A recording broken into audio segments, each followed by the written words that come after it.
Hi all, welcome back to the channel. So this project I've been working on, I'm really excited to share it with you.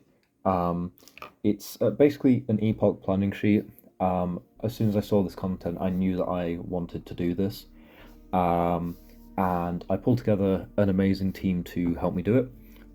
So I have to give a massive shout out to Simula, Campo, Egatron, Adamantium, and Cat Murdoch as well.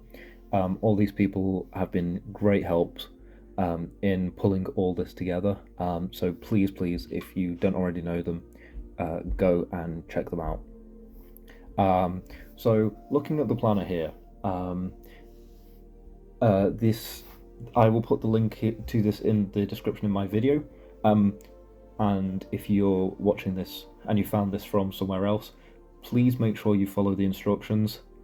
Please just make sure that you're making a copy of the file, and you're not trying to request access, just because it's going to get very annoying for me if I'm getting pinged every 5 minutes of someone's trying to request editor access.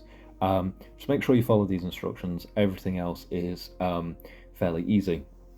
So as we're kind of highlighting here, it's just this guide and sheet is to give you information on the nodes, just general information about the fight, while sharing our own team ideas from our own experience. I completed this day one. I know some of the others are still working through this or have worked through this.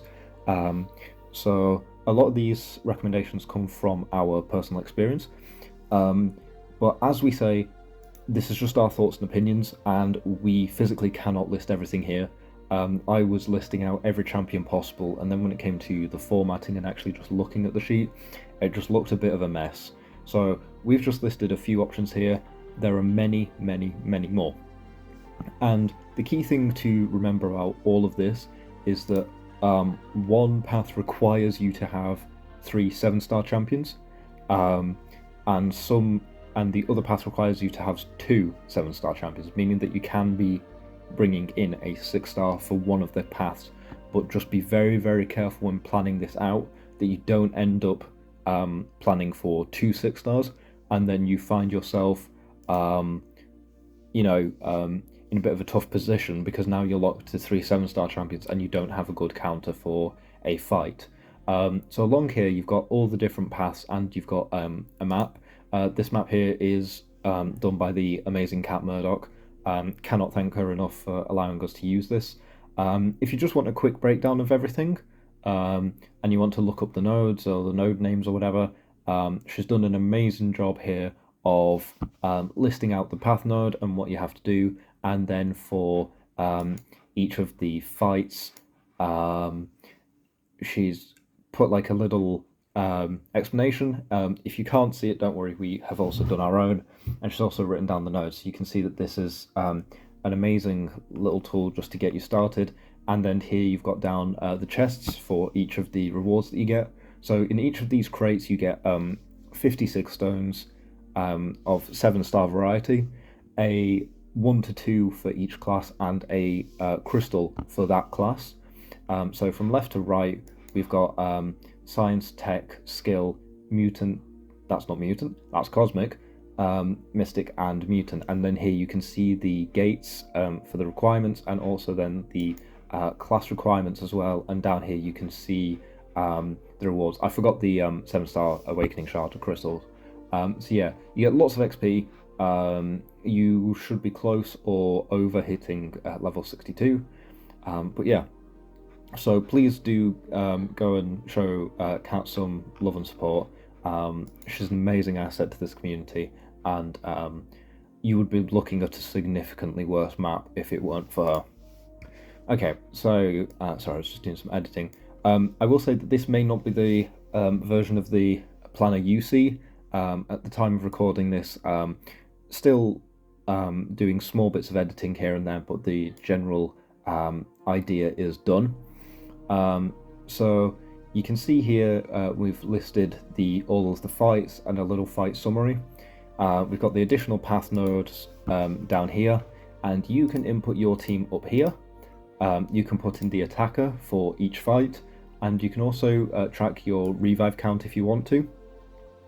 But over here you'll also see the reference fights. So this is who we all used for these fights.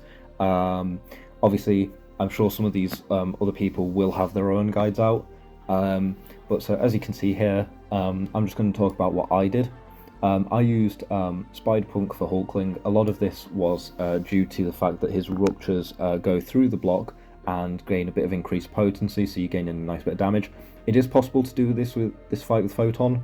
I believe Sim does have a guide, but I just decided to keep it a bit simpler for myself, and I really enjoy playing Punk, so threw him in there.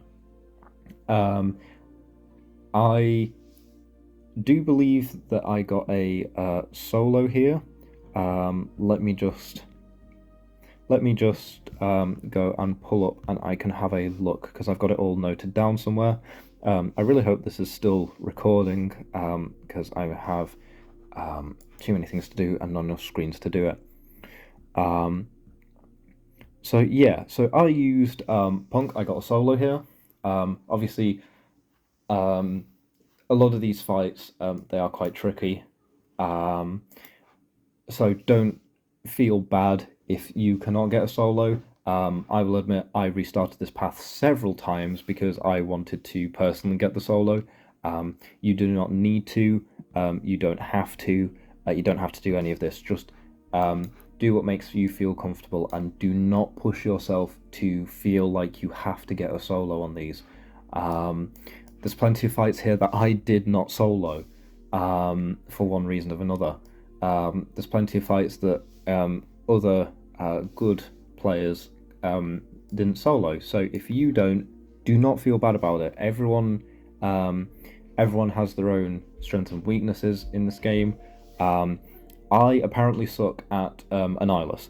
I spent a lot of revives on Annihilus. But yeah, so I used Punk and then Photon. Photon was really easy for Absorbing Man. I would highly recommend Photon altogether for this path.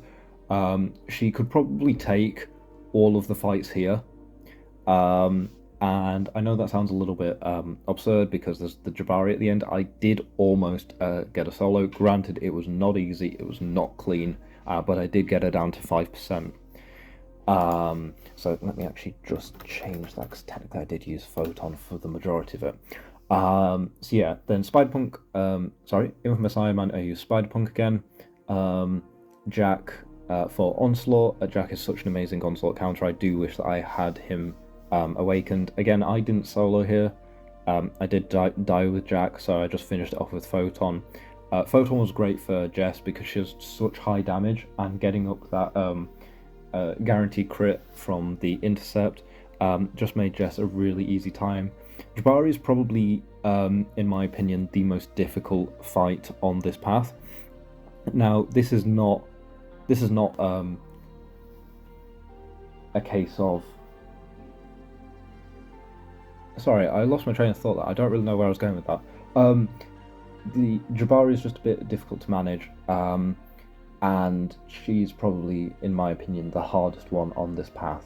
So yeah, don't push yourself too much. If you're struggling with her and you need to take a break, just put the phone down and come back. This content isn't going anywhere. Okay, next up, sorry, all of these are going to be out of position. We have the Death by Debuff path. Now, this was a huge spanner in the works for a lot of our plans. It threw it out quite a bit. But, we found workarounds. As you can see here, we've only got a few listed, but pretty much anyone with good debuff application is really, really good for this fight. Really good. These chain of fights. The only one that really requires you to have a specific counter is Adam, but we'll get to him a little bit later. Nebula, I use Sentry, just parry and hitting her while she's stunned, and then just hitting into her block. And once you get up enough buffs with Sentry, you can then just attack normally because she won't be able to auto block. Nullstar, I used Death of She-Hulk. I did this previously in the Epoch of Pain. I have a video on that. Photon for Destroyer made the fight really easy. I used the Photon to destroy the Photon. A lot of this is just to do with managing her pure light mechanic. The best way to do this is by pushing her over a bar of power just after she gains about 10 or 11 of her charges, and then bait that out, wait for her to throw it so she's at really low power, and then knock her down to trigger her pure light form. If it gets to a case of she throws a special one in pure light, I found out the other day that one of my friends didn't know this, so I enlightened him to the fact that you can block the first 2 hits, and then if you parry the 3rd hit, it's not actually unblockable. But yeah, a lot of this is just managing your power as well. So if you and managing when you throw the specials. So if you're getting to quite high power, just throw a light attack and a medium attack into her block, so you get the petrify on yourself. But other than that, yeah, Photon probably one of the more annoying fights on this path. Adam Warlock, the big thing here is you need 3 buffs. You absolutely need 3 buffs. These can be 3 buffs of the same type, but just make sure you do not medium intercept. So go for light intercepts or just punish specials. Do make sure that you hit him with a heavy attack, so after a special. So the best way to do this is to bait out his special 2, and you can dex the final hit, and then if you throw a heavy attack, he'll be in his cocoon, he can't do anything, and he has to get hit by it, so that way then you don't take the soul barb. I use sentry here, but again, this one does have more of an ask than any of the other fights because you need the 3 buffs, but you can see there's tech champions that work. I just went to sentry because he was on my team. Aegon is probably the most annoying fight on this path. This took me 3 revives with Photon.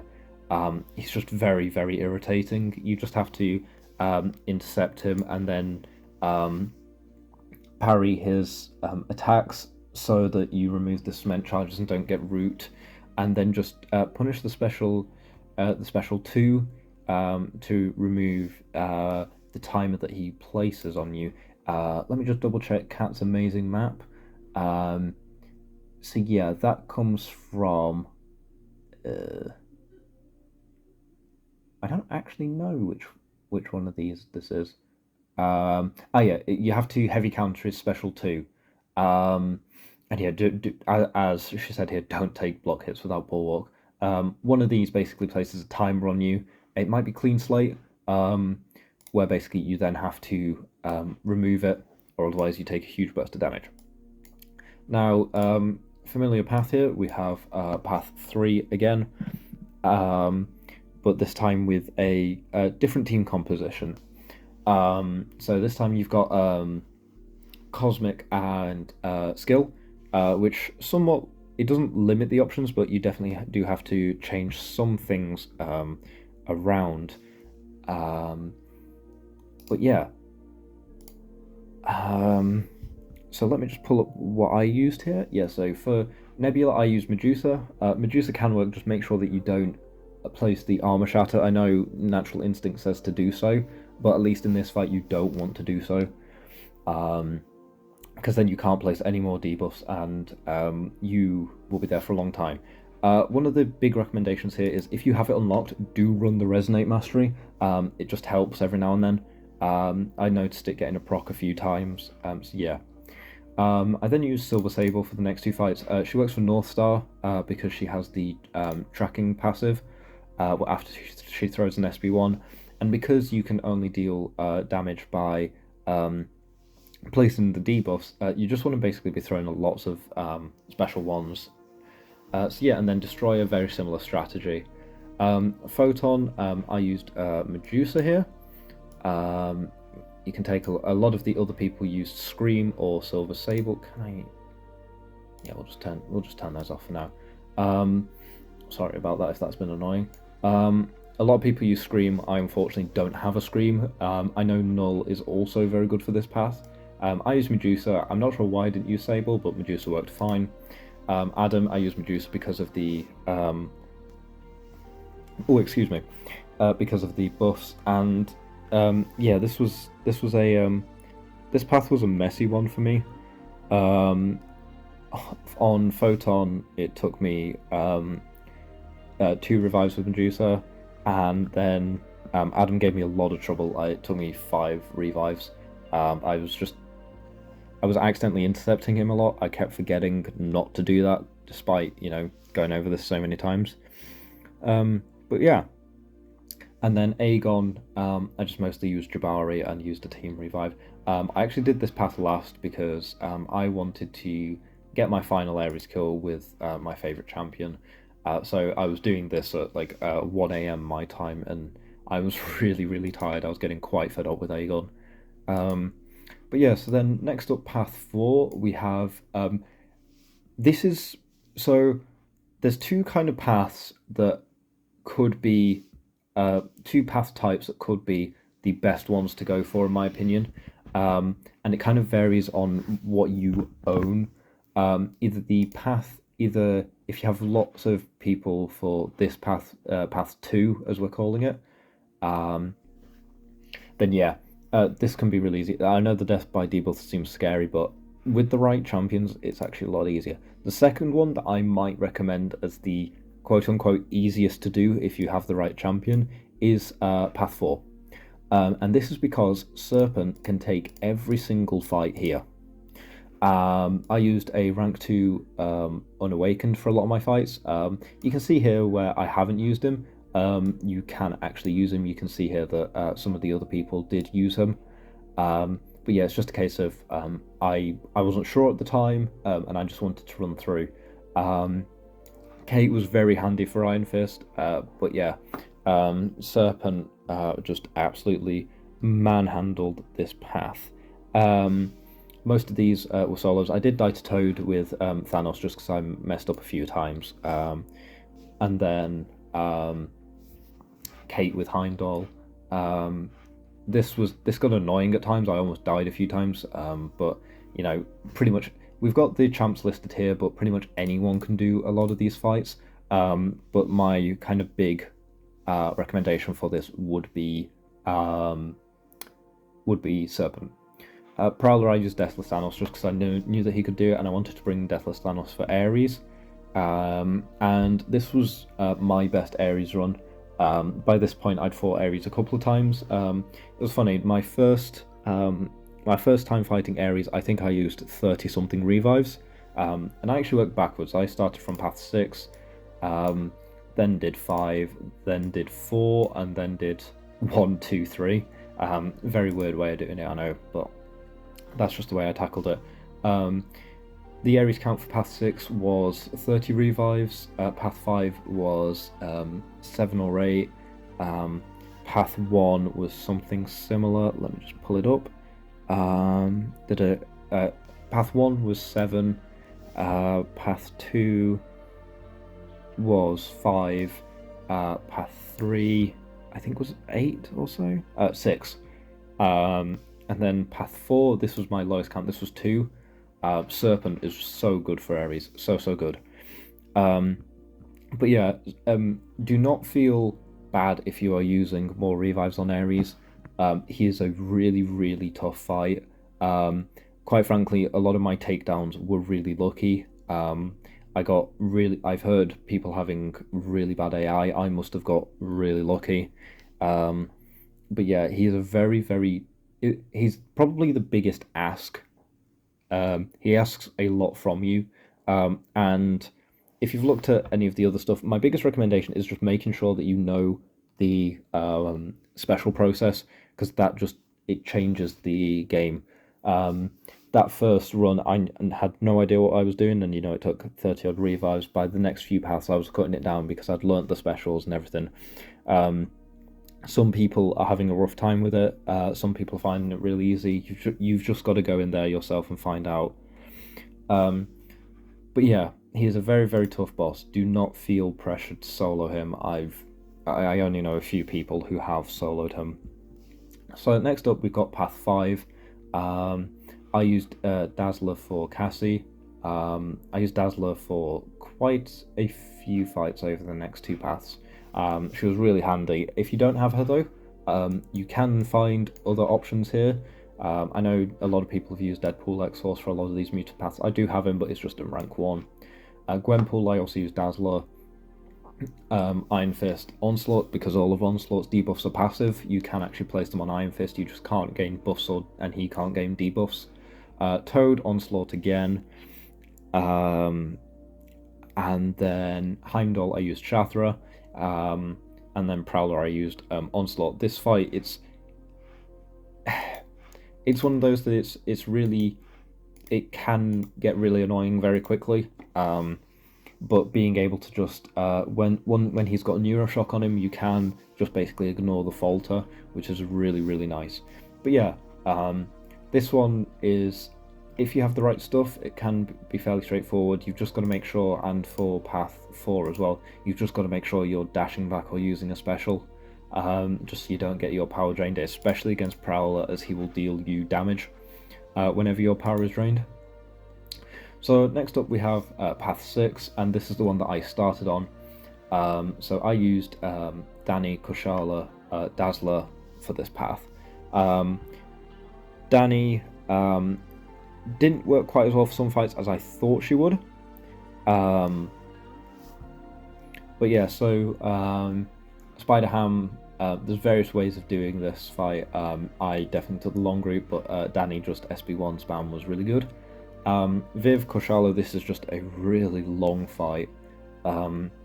It's straightforward to do. You just push to the SB2, you use the SB2, she takes a ton of damage. Pardon me, I'm really sorry. Annihilus, I used like 5 or 6 revives trying to get through this with Danny originally, and then I swapped to Dazzler. Sorry, I've just spotted something. Oh no, there is one there, you just can't see it. Okay. Yeah, so, and then I swapped to Dazzler and finished off like the last 50% of him in one try. Moorman, you've just got to make sure that you are placing debuffs, and he is taking damage during his specials. I used Danny to kill Danny, because I noticed a really interesting interaction. Whenever the defender Danny was gaining one of her illusion charges, I would gain one as well. I'm not sure whether that's intended or anything, but you know, whatever works is whatever works. Tigra, I use Dazzler, mainly because Dazzler's dash pack is counted as a dodge, so you don't take any of the rupture. Other people have used various things for this. Mr. Sinister can block unblockable specials. So yeah, something to consider. The main thing for this path is just don't push them up against the wall, as you will start to take a burst of damage. If you've done Necro, you will recognise this from the Mr. Fantastic line. But yeah, and then final bit here, we have Ares. We've listed here what you have to do for each special. The one thing that I will say is for the final bit of the special 2, I don't know whether this was just me, if I was being dumb, or whether it's intended this way. There are 4 sets of bullets. I found that if I was just swiping up or down for the first lot, I would take the next. So I quadruple swiped either up or down every single time, just to make sure that I wasn't taking damage from it, because especially in that final phase, you don't want to be taking any sort of damage, because you're on such low health. If you're struggling with Ares, there are plenty of guides out there. We also have a video guide from Nagase here, who breaks down a really easy way to... some people use this strat. I didn't know about this strat until afterwards, but it certainly seems like it could be handy. But yeah, so that's it for the video guide on basically a walkthrough through this, and a little bit about my experience. Overall, I thought this was a really interesting challenge. I certainly used a lot more revives than I was thinking I would, but for the rewards I got, it was worth it in the end. Don't feel like this is a piece of content that you have to absolutely rush through. Just take your time with it, pace yourself, do not push yourself or overexert yourself in thinking that you have to get this done by tomorrow. This stuff is sticking around forever. Take time to just look through all of the paths, just farm plenty of revives. PS, the revive farm in back issues, the Venom with the Miles chapter, that still works. Don't tell anyone. That still works. That's where I got a lot of my revives. Run Apothecary daily. Make sure you're maxing out the Super Daily event to get that 20%. And if you can, get some health potions. I It's difficult to. Some people like healing up for areas. I just didn't see the point because I was degenerating anyway, and if I take a hit, it's most likely um, death anyway. But yeah, so um, yeah, just I really hope this helps some of you. Massive shout out to all these guys once again. Make sure to check out their channels and stuff. I will link them down in the description as well. But yeah, really hope this helps, and I will catch you all in the next one. Cheers.